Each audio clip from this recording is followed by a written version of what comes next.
கடலைப்பருப்பு, சோம்பு, ஜீரகம், இஞ்சி, பூண்டு, பச்சை மிளகாய், வரமிளகாய் இதெல்லாம் போட்டு அரைச்சிட்டு ஃப்ரெண்ட்ஸ், வெங்காயம், பச்சை மிளகாய், கருவேப்பில், மல்லித்தலை அரிஞ்சு போட்டிருக்கேன். வடை சுட போகிறேன். வடை ரெடி ஆகிட்டுருக்கு.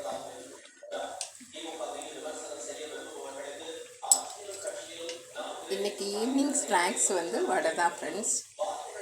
டீயும் வடையும்.